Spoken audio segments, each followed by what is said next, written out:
Halo semuanya, pada pertemuan kali ini kita akan membahas tentang linear programming gitu ya. Oke, sebelum itu semoga pada pertemuan kali ini kalian masih dalam keadaan sehat dan bahagia. Oke, ini adalah pertemuan terakhir kita ya pada semester ini, yaitu di pertemuan ke-16, yaitu tentang linear programming.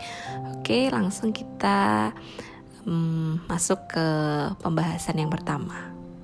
Oke, pada bab kali ini kita akan berdiskusi tentang, atau kita akan mempelajari tentang linear programming.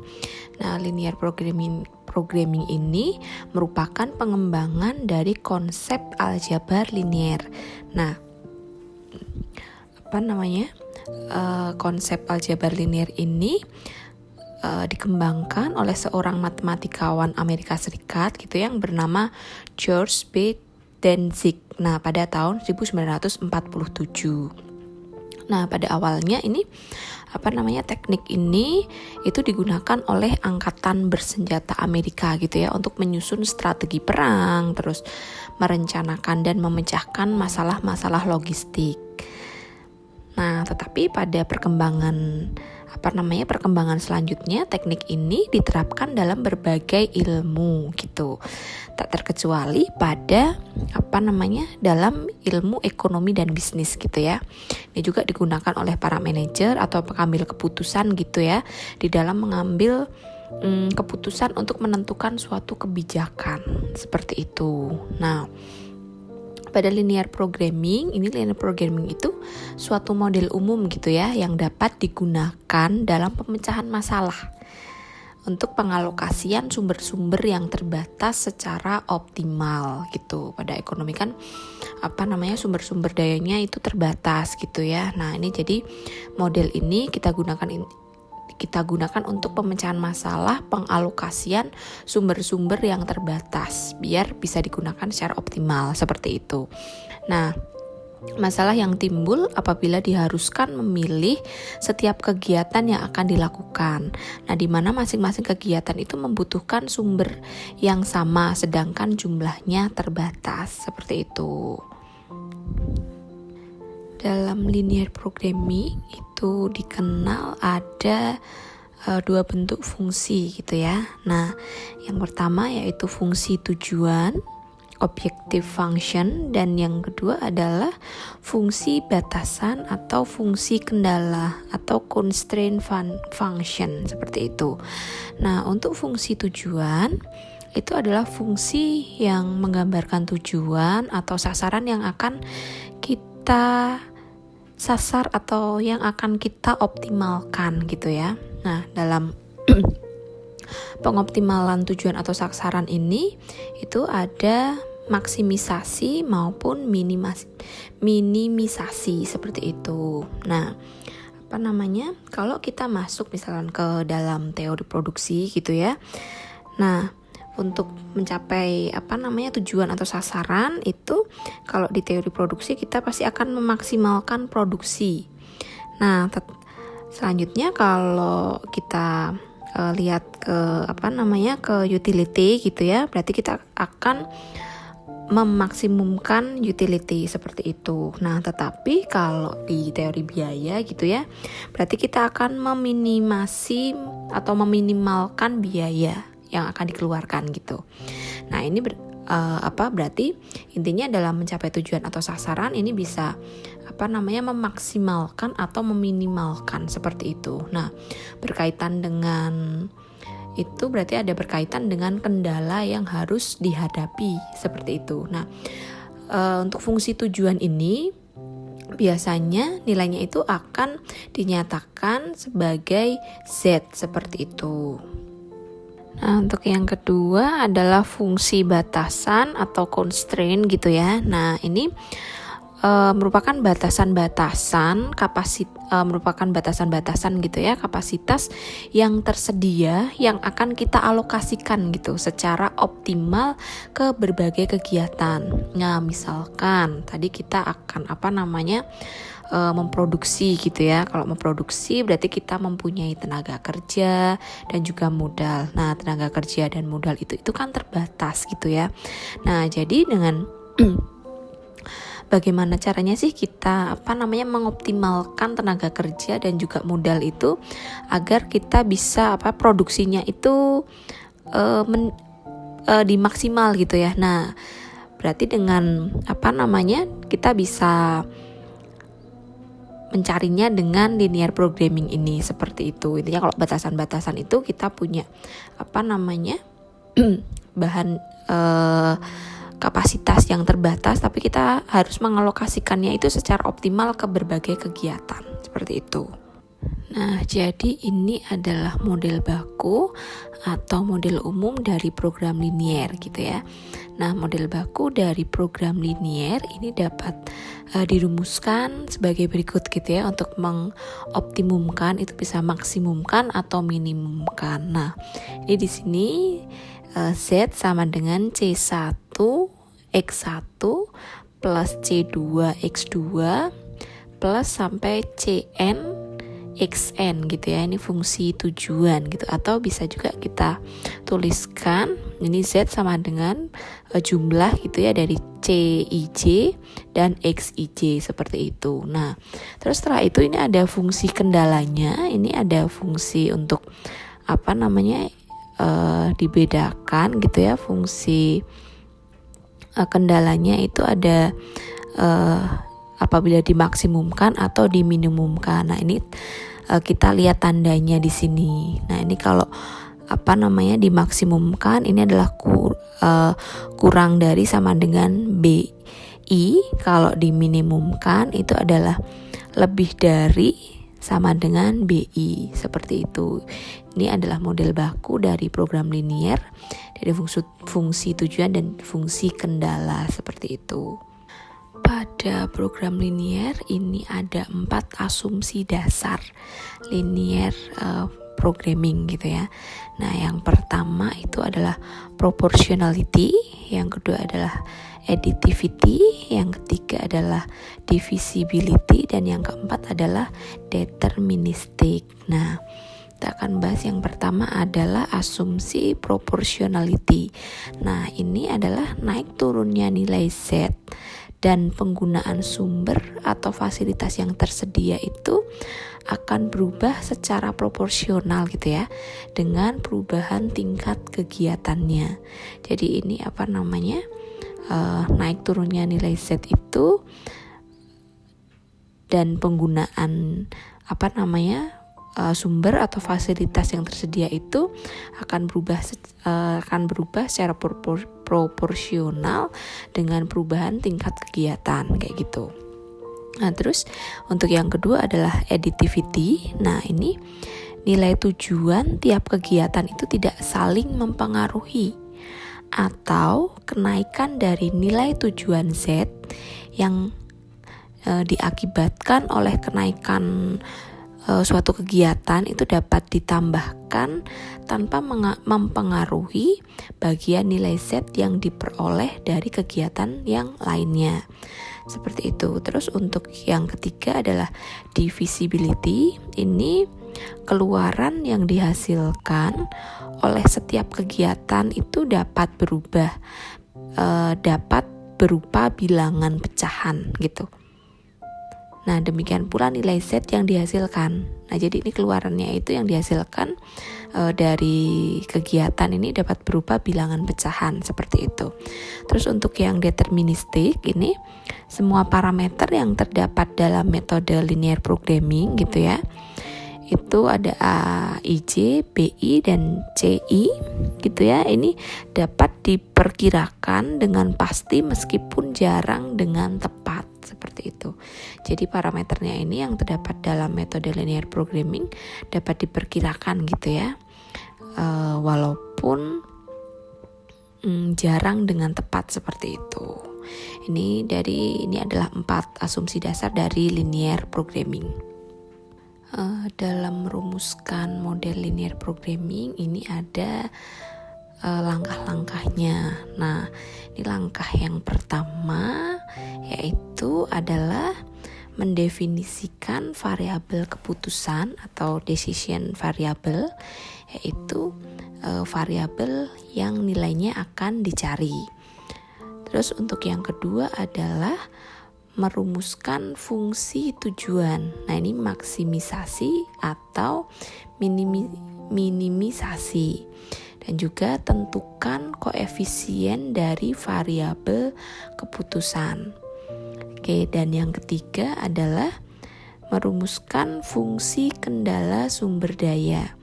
Nah, jadi di sini kita menentukan kebutuhan sumber daya untuk masing-masing peubah keputusan dan menentukan jumlah ketersediaan sumber daya sebagai pembatas. Nah, yang terakhir, yang keempat adalah tetapkan kendala non-negatif. Jadi, setiap keputusan atau kuantitatif yang diambil itu tidak boleh mempunyai nilai negatif. Gitu. Jadi, ini ada 4 langkah dalam merumuskan model linear programming. Oke, ini adalah contoh kita dalam merumuskan langkah-langkah dalam merumuskan model linear programming. Nah, jadi yang pertama tadi itu kan adalah mendefinisikan variabel keputusan gitu ya. Nah, di sini keputusan yang akan kita ambil gitu ya.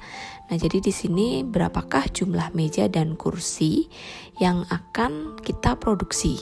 Nah, misalkan di sini meja kita simbolkan dengan M gitu ya. Dan juga untuk kursi kita simbolkan dengan huruf K. Nah, maka definisi variabel keputusannya yaitu M itu adalah sama dengan jumlah meja yang akan dihasilkan. Ini dalam satuan unit ya. Nah, selanjutnya yaitu adalah K. K ini adalah jumlah kursi yang akan dihasilkan. Ini dalam satuan unit seperti itu. Nah, terus untuk langkah yang kedua adalah perumusan fungsi tujuan. Oke. Nah, di sini laba untuk setiap meja dan kursi yang dihasilkan itu masing-masing adalah 80.000 dan juga 60.000 gitu ya. Jadi laba untuk meja dan kursi yang dihasilkan ini adalah untuk meja itu 80.000 dan untuk kursi adalah 60.000. Selanjutnya tujuan perusahaan ini adalah untuk memaksimumkan laba ya.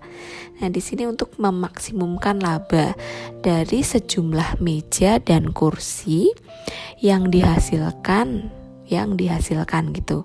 Nah, dengan demikian fungsi dari tujuan itu dapat ditulis ini max gitu ya, memaksimalkan laba itu sama dengan 8M. M itu untuk meja plus 6K ini untuk kursi. Ini dalam satuannya 10.000 gitu ya. Ini kita untuk untuk mempermudah saja seperti itu. Nah, ini masih di langkah perumusan model linear programming. Ini adalah langkah yang ketiga tadi, yaitu adalah merumuskan fungsi kendala. Nah, di sini ada ada kendala dalam proses perakitan gitu ya. Nah, untuk menghasilkan satu meja ini kira-kira diperlukan waktu 4 jam. Nah, dan untuk menghasilkan satu kursi ini diperlukan waktu 2 jam gitu ya pada proses perakitan. Nah, di sini waktu yang tersedia adalah 60 jam seperti itu. Nah, jadi kita bisa menuliskannya gitu ya. 4M itu untuk meja plus 2K untuk kursi. Ini kurang dari sama dengan 60 jam. Adalah kurang dari sama dengan 60 seperti itu.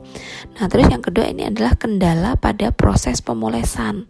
Nah, untuk menghasilkan satu meja itu diperlukan 2 jam. Dan untuk menghasilkan satu kursi itu diperlukan waktu 4 jam ya pada proses pemolesan. Nah, ini waktu yang tersedia ini hanya 48 jam. Sehingga kita bisa menuliskan 2M plus 4K ini kurang dari sama dengan 48 karena ini kan waktu yang tersedia itu kan hanya 48 seperti itu. Nah, terus untuk yang keempat adalah kendala non negatif. Nah, di sini meja dan kursi yang dihasilkan tidak memiliki nilai negatif. Jadi di sini M itu lebih dari sama dengan 0, dan juga untuk K itu sama, K-nya juga lebih dari sama dengan 0, begitu. Nah, perlu diketahui ada dua metode yang penting gitu ya dalam menganalisis permasalahan pada linear programming. Nah, yang pertama itu adalah metode grafik dan metode simplex gitu ya. Nah, tadi kan kita sudah merumuskan metode linear programming. Nah, untuk kita coba memecahkan masalah itu, yang pertama kita menggunakan metode grafik dulu ya untuk kasus yang di atas. Jadi sekarang kita akan membahas yang metode grafik dulu. Setelah itu kita akan bahas yang metode simplex gitu. Nah, tadi coba kita menyelesaikan kasus yang di atas gitu ya, yang di slide sebelumnya ini akan kita menggunakan metode grafik gitu ya. Nah, tetapi dalam penggunaan metode grafik ini ada kelemahannya gitu ya. Nah, ini hanya dapat dilakukan untuk model dengan dua jenis variabel seperti itu. Nah, oke. Untuk menyelesaikan dengan metode grafik, maka kita coba menggambarkan masing-masing fungsi kendala pada grafik yang sama gitu ya. Nah, di sini kita kan tadi punya K itu untuk kursi gitu ya, dan M itu untuk meja gitu. Nah, pertama kita coba menggambarkan yang ada di warna coklat ini gitu ya. Nah, ini kita untuk kendala yang pertama gitu ya, itu kan 4M plus 2K kurang dari sama dengan 60 gitu ya. Nah, di sini kita coba buat permisalan gitu ya. Misalkan M-nya 0. Nah, berarti kalau M-nya 0 itu K-nya adalah 30. Maka titik K ini adalah di bawah 32 ini gitu ya. Nah, terus selanjutnya kita permisalkan lagi, jika K-nya itu 0, maka M-nya itu adalah 15 gitu ya. Nah, ini 15 adalah di antara 16 ini gitu. Nah, jadi kita dapat garis ini ada di titik 15 dan 30 gitu ya, untuk yang kendala pertama. Nah, untuk yang kendala kedua, adalah 2M plus 4K kurang dari sama dengan 48.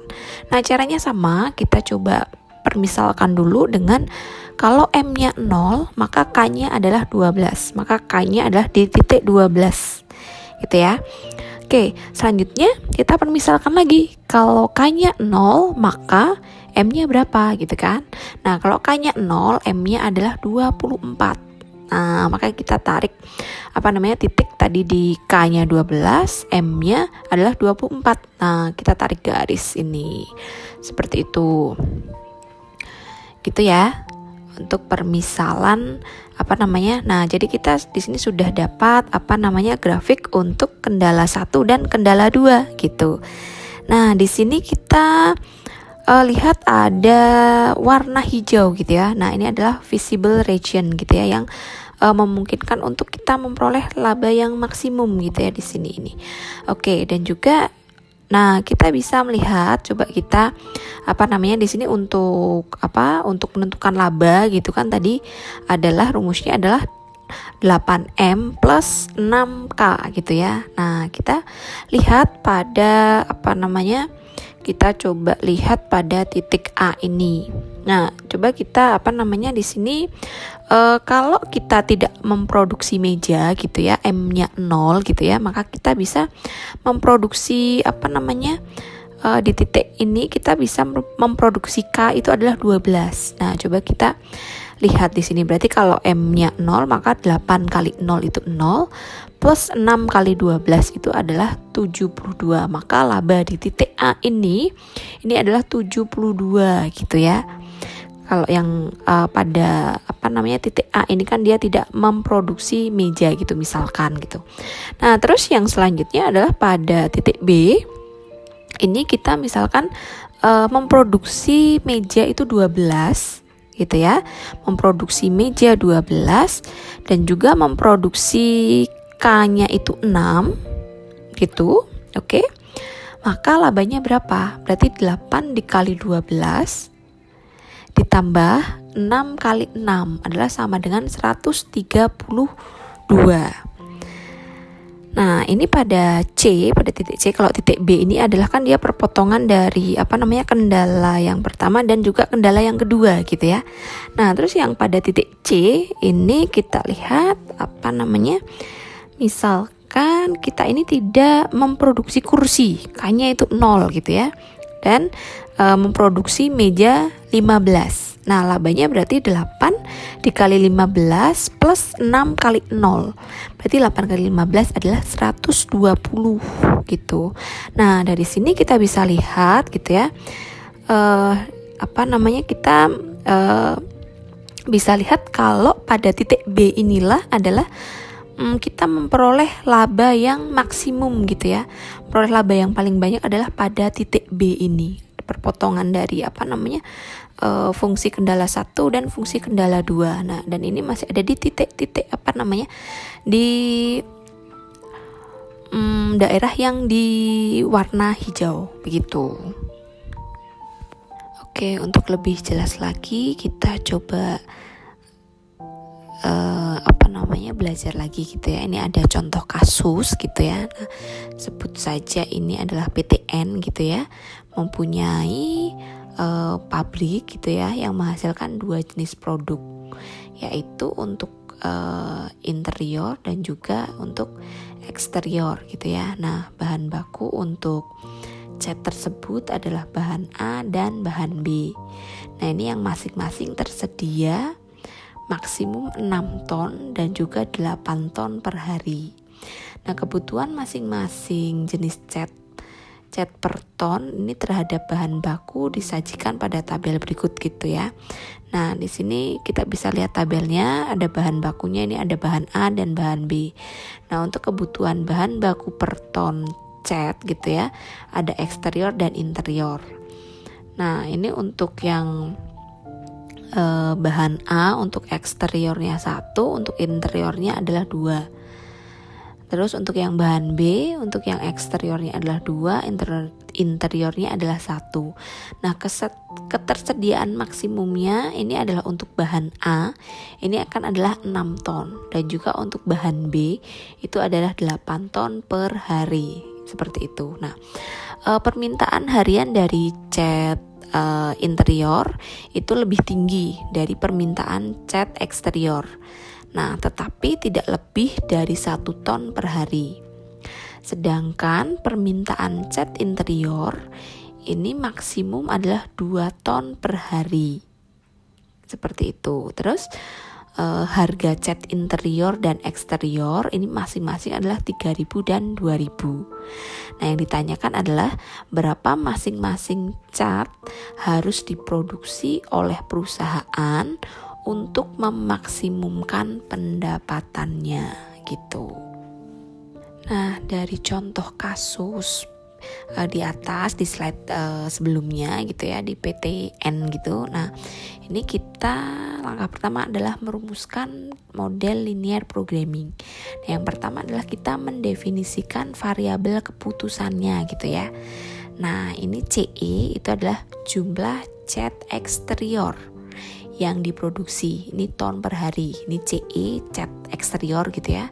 Dan untuk CI ini adalah jumlah cat interior yang diproduksi. Nah, ini ton per hari gitu. Selanjutnya adalah merumuskan fungsi tujuan. Nah, ini untuk memaksimumkan pendapatan ya, atau maksimumkan tadi laba gitu.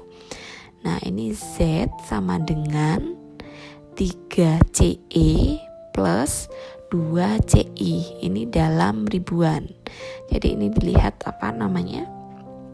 dilihat dari harganya, dari harga cat interior dan eksterior masing-masing tadi kan 3.000 dan 2.000 gitu ya. Nah, terus selanjutnya adalah kita merumuskan fungsi kendala. Seperti itu. Nah, yang pertama adalah kendala ketersediaan bahan baku A. Nah, jadi di sini adalah CE plus 2CI kurang dari sama dengan 6 gitu. Nah, terus yang selanjutnya adalah kendala ketersediaan dari bahan baku yang B. Jadi ini adalah 2CE plus CI kurang dari sama dengan 8 gitu. Nah, ini kita lihat dari bisa kita lihat dari tabelnya gitu ya. Seperti itu. Jadi kalau yang A itu kan di tabel itu adalah untuk bahan A gitu ya, eksteriornya kan 1, interiornya itu adalah 2, sehingga bahan yang A adalah CE plus 2CI. Nah, terus ini adalah ketersediaan maksimumnya kan ini 6 ton. Nah, jadi ini adalah untuk yang bahan baku A, maka kurang dari sama dengan 6 gitu. Terus untuk yang bahan baku B, ini kita juga lihat dari dari tabel gitu ya. Jadi 2CE plus CI. Nah, ini untuk ketersediaan maksimumnya itu kan ada 8. Nah, sehingga ini adalah kurang dari sama dengan 8 seperti itu. Nah, terus ini adalah kendala permintaannya. Nah, kendala permintaannya yaitu CI min CE kurang dari sama dengan 1. Ini karena jumlah maksimal kelebihan CI dibandingkan dengan CE. Nah, terus yang selanjutnya adalah CI kurang dari sama dengan 2. Ini permintaan maksimal CI. Terus untuk kendala non negatifnya adalah CI lebih dari sama dengan 0 dan CE-nya juga lebih dari sama dengan 0. Begitu. Ini adalah langkah-langkah dalam perumusan model linear programming gitu. Nah, setelah tadi kita sudah merumuskan model linear programming gitu ya. Nah, sekarang kita akan menyelesaikannya dengan secara grafik gitu ya. Oke. Tadi juga kita sudah di slide yang sebelum-sebelumnya gitu ya, ini sudah ada penyelesaian secara grafik atau secara metode grafik. Nah, di sini sebenarnya caranya juga sama, kita membuat tadi kan ini ada beberapa kendala gitu ya. Nah, jadi dari setiap kendala ini kita masukkan ke dalam grafik. Nah, yang pertama ini adalah kendala yang pertama adalah 2CE plus C1 kurang dari sama dengan 8. Nah, ini juga kita permisalkan lagi. Misalkan kalau CE-nya 0, maka CI-nya adalah 8, maka CI-nya di titik 8 gitu ya. Nah, kalau CI-nya 0, maka CI-nya adalah 4. Jadi ini ada di titik 4 gitu. 8, CI-nya 8 dan CI-nya 4 gitu titiknya. Maka kita tarik garis jadi kurva yang kendala 2CE plus C1 kurang dari sama dengan 8 gitu. Nah, terus yang selanjutnya coba kita lihat yang ini CI min CE kurang dari sama dengan 1 gitu ya. Nah, kalau CI-nya adalah 0, maka CE-nya adalah negatif 1 gitu ya. Nah, di titik ini. Terus kalau nanti CE-nya 0, maka CI-nya kan 1. Nah, CI-nya 1 di titik 1 ini. Terus kalau negatif 1 kan tadi di luar ini ya. Nah, ini adalah kita bisa membentuk fungsi kendala yang C1 min CE kurang dari sama dengan 1 gitu. Nah, terus yang selanjutnya ini kita fungsi kendala yang selanjutnya misalkan yang CE plus 2C1 kurang dari sama dengan 6 gitu ya. Nah, kalau CE-nya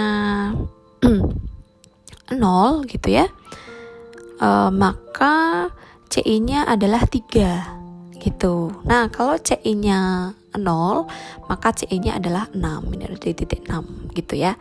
Ini ada kesalahan. Oke.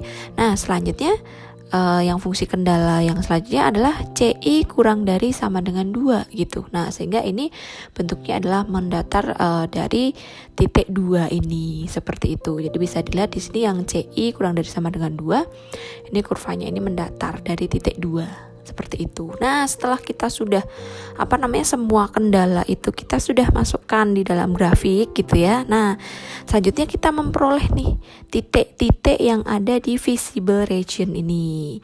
Nah, ada titik A, B, C, D, dan E gitu ya. Nah, coba kita masukkan tadi kalau untuk fungsi tujuannya itu Z sama dengan 3CE plus 2CE1. Nah, ini pada titik A gitu ya. Bentar, pada titik A,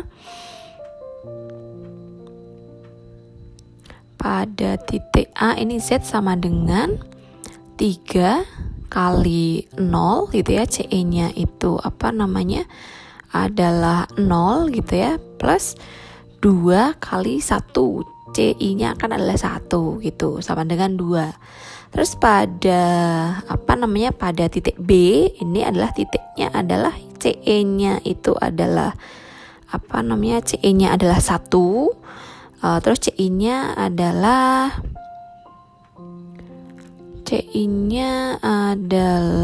di titik 3. Nah, jadi sama dengan 3 kali 1 plus 2 kali 6 sama dengan 9 gitu ya. Nah, pada titik C ini yaitu 3 kali 3. Oke, saya ulangi ya. Pada titik B ini pendapatannya adalah 3 kali 1 plus 2 kali 2, ini sama dengan 7. Nah, pada titik C ini pendapatannya adalah 3 kali 2 plus 2 kali 2. Ini tergantung titiknya di mana kalian bisa mengetahuinya, misalnya terus titik D dan juga E gitu ya. Nah, terus di sini adalah keputusannya, ini pendapatan yang paling paling banyak itu akan ada di titik D gitu ya. Pendapatannya adalah 2 per 3.000 seperti itu.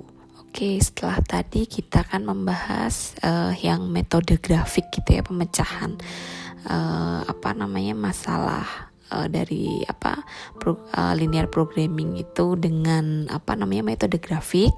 Nah, yang selanjutnya ini kita akan membahas dengan cara yang metode simplex gitu ya. Oke, kita membahas tentang metode simplex. Nah, metode simplex ini apa sih gitu ya?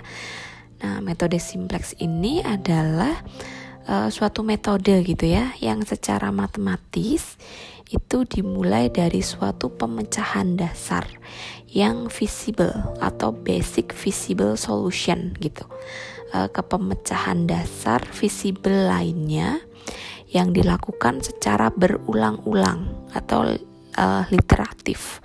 Nah, sehingga akhirnya itu diperoleh suatu pemecahan dasar optimum seperti itu. Nah, untuk memecahkan masalah gitu atau persoalan linear programming itu yang terdiri dari 3 atau lebih variabel keputusan, itu memang biasanya akan lebih praktis atau lebih mudah gitu ya menggunakan metode simplex. Kalau yang untuk grafik gitu kan, menggunakan metode grafik gitu kan, dia hanya untuk 2 variabel gitu ya. Nah, untuk yang lebih dari 2 gitu ya, ini kalau metode simplex kan 3 atau lebih itu bisa menggunakan metode simplex ini, seperti itu. Oke, untuk lebih jelasnya mungkin kita langsung coba masuk ke contoh kasus gitu ya. Nah, di sini diketahui gitu ya, fungsi pendapatan sebuah perusahaan yaitu adalah Z sama dengan 3x1 plus 2x2. Nah, dengan fungsi kendala yaitu x1 plus 2x2 kurang dari sama dengan 6, dan juga 2x1 plus x2 kurang dari sama dengan 8. Nah, di sini x1 min x2 itu kurang dari sama dengan 1, dan x2 ini adalah kurang dari sama dengan 2. Nah, di mana X1 itu lebih dari sama dengan 0 dan X2 lebih dari sama dengan 0. Nah, untuk X1 ini adalah produk 1 dan X2 itu adalah produk 2. Nah, di sini pertanyaannya adalah tentukan jumlah X1 dan X2 yang harus diproduksi untuk memaksimumkan pendapatan perusahaan. Nah, ini dengan menggunakan metode simplex gitu. Oke, dari contoh kasus di slide sebelumnya, kita akan membentuk bentuk matematisnya itu seperti apa gitu ya, untuk lebih memudahkan. Nah, jadi di sini adalah maksimumkan. Jadi Z sama dengan 3X1 plus 2X2 seperti itu. Nah, terus ini adalah batasannya atau constraint-nya adalah yang pertama adalah X1 plus 2X2 kurang dari sama dengan 6. Nah, terus batasan yang kedua adalah 2X1 plus X2 kurang dari sama dengan 8. Batasan atau constraint yang ketiga adalah X1 min X2 itu kurang dari sama dengan 1. Dan yang keempat adalah X2 kurang dari sama dengan 2. Ini adalah bentuk matematisnya gitu ya. Ini kita ambil dari contoh kasus yang ada di slide sebelumnya gitu. Oke, untuk memecahkan contoh kasus di atas dengan metode simplex, nah ini ada beberapa langkah gitu ya dalam kita menyusunnya dengan metode simplex. Nah, yang langkah pertama ini yaitu kita ubah model linear programming itu ke dalam bentuk kanoniknya. Nah, semua fungsi kendala itu berupa persamaan. Nah, dengan cara menambahkan slack variabel gitu ya. Nah, slack variabel ini adalah variabel tambahan yang mewakili tingkat pengangguran atau kapasitas yang merupakan batasan. Nah, jadi jumlah slack variabel ini adalah sama dengan jumlah kendalanya gitu ya. Seperti itu. Terus nilai di sebelah kanan atau right hand side-nya ini, semua kendala ini adalah tidak boleh negatif begitu. Nah, ini kan kita ada fungsi tujuan. Tadi fungsi tujuannya adalah Z sama dengan 3X1 plus 2X2. Nah, sekarang kita ubah gitu ya menjadi Z min 3X1 min 2X2 sama dengan 0, seperti itu. Nah, terus ini ada fungsi batasan, itu diubah menjadi kesamaan dan ditambah slack variabel gitu ya. Nah, ini jadi kita ubah jadi X1 plus 2X2 gitu ya, ditambah slack variabel S1. Nah, ini yang tanda kurang dari sama dengan 6 ini menjadi sama dengan 6 gitu ya. Oke, terus untuk yang batasan kedua ini kan 2X1 plus 2X2 kurang dari sama dengan 8. Jadi kita ubah jadi 2X1 plus X2 ini ditambah S2 sama dengan 8. Nah, untuk batasan yang ketiga ini adalah X1 min X2 kurang dari sama dengan 1. Ini jadi diubah menjadi X1 min X2 plus S3.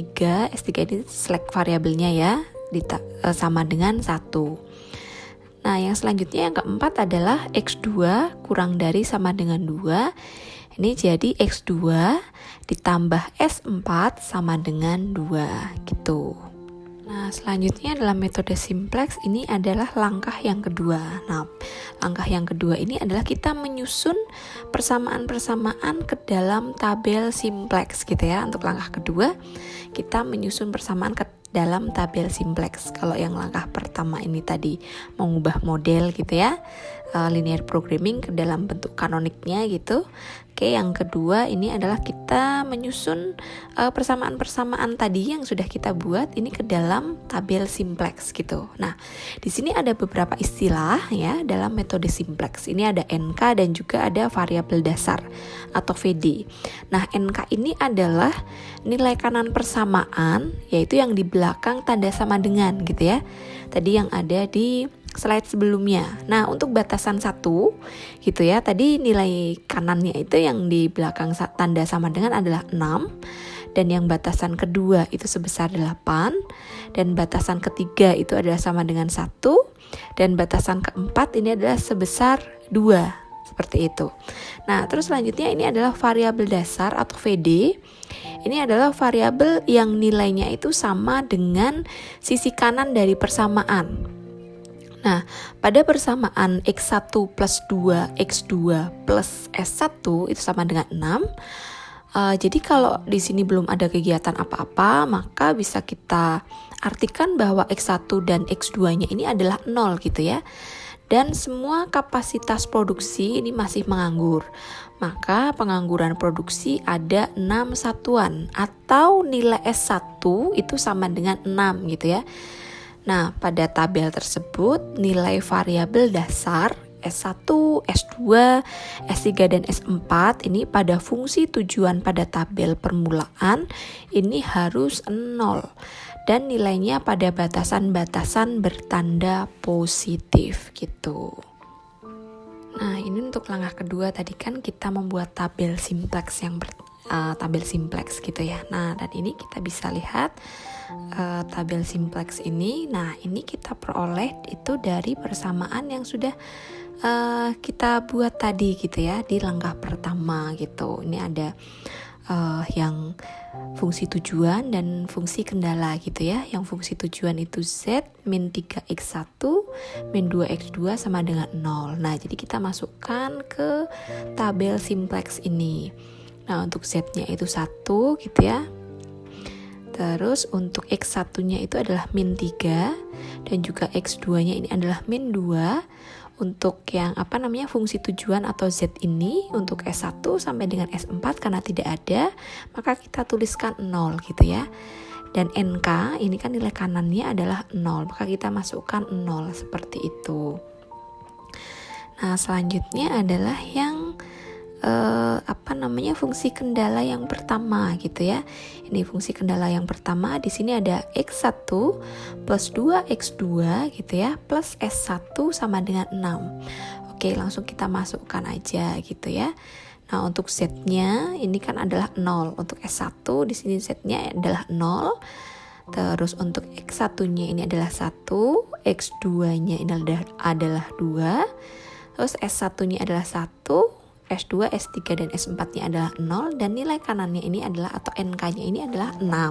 Seperti itu. Jadi cara memasukkannya seperti itu ya. Nah, untuk yang kedua, yang S2 ini, untuk Z-nya ini 1, untuk X1-nya adalah 2. Nah, jadi yang untuk S2 ini kita lihat di persamaan yang kedua gitu ya, di fungsi kendala yang kedua gitu ya. Ini untuk X1-nya adalah 2. X1-nya adalah 2, untuk X2-nya adalah 1, S1-nya 0 karena nggak ada, terus S2-nya ini adalah 1, S3 dan S4-nya 0, dan NK-nya adalah 8, seperti itu. Jadi untuk S2 dan S4 silahkan cara untuk memasukkan ke tabel itu adalah sama, seperti itu ya. Kita lihat persamaannya dari fungsi kendalanya itu seperti apa. Nah, juga nanti kita bisa memasukkan ke tabel simplex tersebut gitu. Nah, setelah tadi sudah langkah 2 kita membuat tabel gitu ya, langkah ketiga adalah kita memilih kolom kunci. Nah, kolom kunci ini adalah kolom yang merupakan dasar gitu ya untuk mengubah tabel simplex. Nah, memilih kolom kunci ini yaitu dengan kita pilihlah kolom yang mempunyai nilai pada garis fungsi tujuan yang bernilai negatif dengan angka terbesar. Jadi kita memilih di pada garis yang fungsi tujuan dengan nilai negatif bernilai negatif dengan angka yang terbesar seperti itu. Nah, dalam hal ini kolom X1 dengan nilai pada baris persamaan tujuan yaitu -3 gitu ya. Nah, selanjutnya adalah berilah tanda segi 4 pada kolom X1 seperti pada tabel nanti di bawah ini gitu.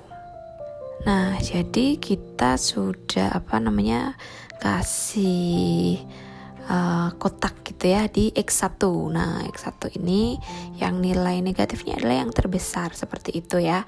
Gitu. Nah, ini jika suatu tabel itu sudah tidak memiliki nilai negatif pada baris fungsi tujuan, ini berarti tabel itu tidak bisa dioptimalkan lagi atau sudah optimal gitu. Nah, selanjutnya ini adalah langkah keempat gitu ya. Langkah keempat adalah memilih baris kunci. Nah, ini baris kunci adalah baris yang merupakan dasar untuk mengubah tabel simplex.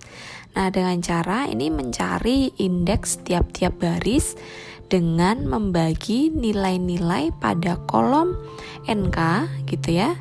Nilai kanan dengan nilai yang sebaris pada kolom kunci gitu. Nah, di sini indeks ini adalah sama dengan nilai kolom NK dibagi dengan nilai kolom kunci. Nah, untuk baris batas yang pertama ini besarnya indeks adalah 6 dibagi 1 sama dengan 6. Baris batas yang kedua adalah 8 dibagi 2 sama dengan 4. Baris batasan yang ketiga adalah 1 dibagi 1 sama dengan 1. Dan baris batasan yang keempat adalah 2 dibagi 0. Itu tidak terdefinisi gitu ya, atau error. Nah, jadi setelah kita sudah mencari nilai indeksnya, nah setelah itu pilih baris yang mempunyai indeks positif dengan angka terkecil gitu. Nah, sehingga kita cari, nah dalam hal ini batasan kedua ini yang terpilih gitu ya sebagai baris kunci karena nilainya adalah yang paling kecil, seperti itu adalah 1 gitu. Nah, selanjutnya beri tanda segi 4 gitu ya, seperti tadi pada baris kunci. Nah, nilai yang masuk dalam kolom kunci ini juga masuk dalam baris kunci, disebut angka kunci begitu. Nah, ini adalah bentuk tabelnya. Tadi kita mengubah nilai baris kunci gitu ya. Nah, ini sudah kita baris kunci sudah kita kasih warna orange ini ya. Nah, terus kita untuk menghitung indeksnya tadi juga kita sudah jelaskan gitu ya. Ini kalau yang pertama 0 bagi -3 itu sama dengan 0. 6 nilai NK gitu ya. 6 dibagi 1 sama dengan 6. Terus yang selanjutnya adalah 8 dibagi 2, nilai NK ini dibagi 2 ini sama dengan 4. Dan juga 1 dibagi 1 adalah 1. Terus yang terakhir adalah 2 dibagi 0 itu tidak terdefinisi gitu ya. Nah, sehingga kita memperoleh nilai yang paling kecil dan bertanda positif itu adalah 1. Ini ada di baris S3 gitu, seperti itu. Jadi ini cara untuk mengubah baris kunci. Nah, langkah selanjutnya adalah langkah yang kelima gitu ya. Nah, untuk langkah yang kelima adalah mengubah nilai-nilai baris kunci gitu ya. Nah, nilai baris kunci ini diubah dengan cara membaginya dengan angka kunci seperti pada tabel 3 nanti di bawah gini ya. Nah, jadi ini adalah nanti 0 dibagi 1 itu sama dengan 0, 1 dibagi 1 adalah 1, min 1 dibagi 1 sama dengan 1, 0 dibagi 1 sama dengan 0, 0 dibagi 1 sama dengan 0, 1 dibagi 1 sama dengan 1, dan 0 dibagi 1 sama dengan 0, 1 dibagi 1 sama dengan 1. Nah, jadi untuk yang baris kunci ini diganti gitu ya variabel dasarnya dengan variabel yang baru ini tadi, seperti itu. Kita nanti bisa lihat pada slide berikutnya. Nah, ini dari tabel 3 ini yang saya kasih warna kuning, yang S3 yang di bawah gitu ya. Nah, ini angka-angka ini adalah diperoleh dari yang di baris S3 yang atas 0 dibagi 1, satunya ini yang berwarna merah ini gitu ya. Nah 0 dibagi 1, 0, 1 dibagi 1, 1, terus min 1 dibagi 1 adalah min 1, 0 dibagi 1, 0, 0 dibagi 1, 0, 1 dibagi 1, 1, dan 0 dibagi 1 adalah 0. Yang selanjutnya NK ini 1 dibagi 1 adalah 1, begitu. Nah selanjutnya ini adalah langkah 6 gitu ya. Langkah 6 adalah mengubah nilai-nilai selain pada baris kunci. Baris kuncinya itu kan tadi ada di S3. Berarti kita akan mengubah baris Z, S1, S2 dan S4 gitu ya. Nah, di sini rumusnya adalah baris baru sama dengan baris lama dikurangi koefisien pada kolom kunci dikali nilai baru baris kunci. Nah, koefisien kunci jadi koefisien pada kolom kunci itu tadi nilainya adalah yang di X1, yaitu adalah min 3, 1, 2, dan 0 gitu ya. Perlu diperhatikan. Nah, terus untuk nilai baru baris kunci itu yang ada di tabel yaitu yang S3. Tadi yang saya kasih warna kuning. Nah, itu nilainya adalah 1,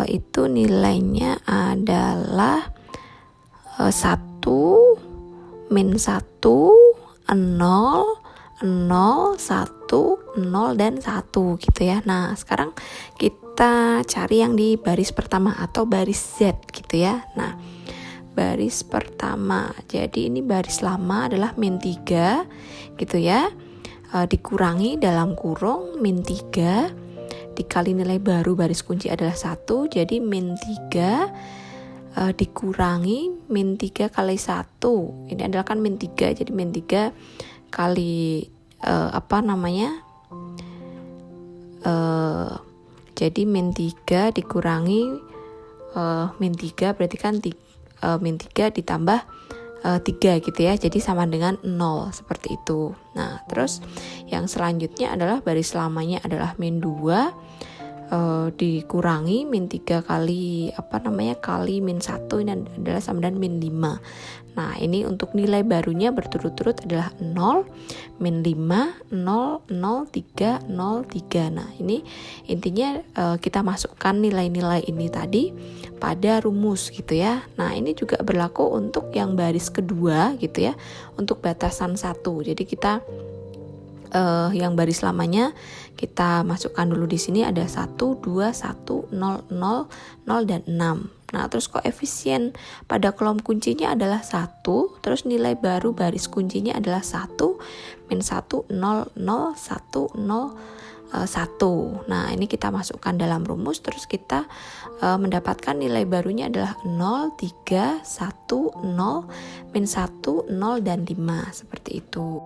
Nah pada baris ketiga dan kelima ini juga caranya sama gitu ya, pada baris Z maupun baris kedua seperti itu. Kita masukkan dulu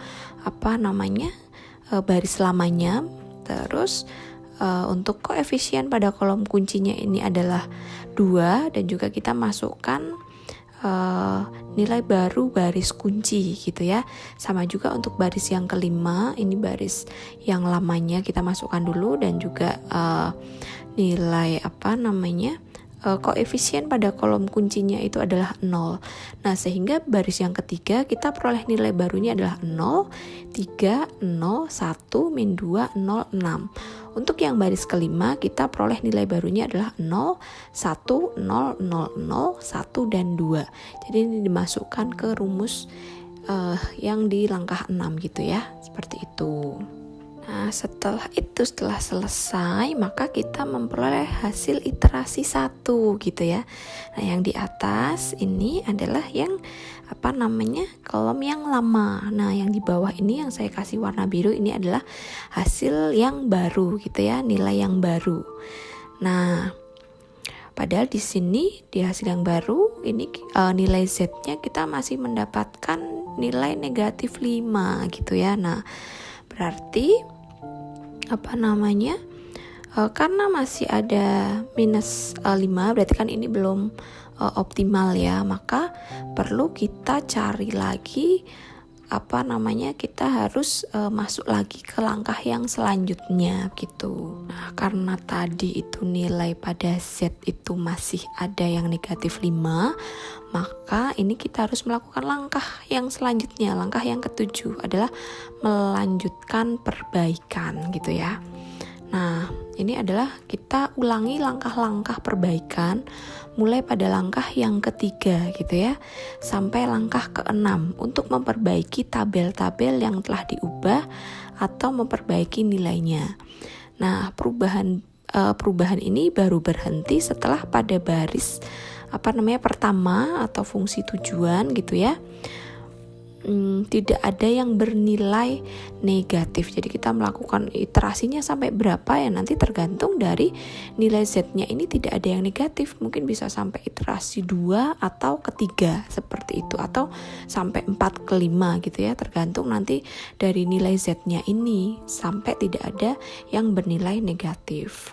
Nah, jadi kesimpulannya kita melakukan iterasi terus sampai koefisien fungsi tujuan pada baris Z itu tidak ada yang bernilai negatif. Seperti itu. Nah, terus nilai koefisien variabel pada baris variabel tujuan menjadi nilai kombinasi yang dilakukan untuk mencapai Z yang optimal. Nah, nilai Z optimal itu adalah sebesar nilai koefisien Z pada kolom NK. Begitu. Nah, oke, terima kasih diskusi kita pada pertemuan kali ini yang membahas tentang linear programming untuk metode grafik dan simplex gitu ya. Semoga bisa membantu dalam kalian belajar. Silahkan juga bisa membaca buku dan membaca literasi yang lain, atau bisa juga mencari sumber-sumber yang lain. Nah, apabila ada yang mau ditanyakan, silahkan bisa ditanyakan. Oke, terima kasih. Semoga kalian selalu bersemangat dalam belajar gitu ya. Terima kasih, sampai bertemu pada pertemuan yang selanjutnya.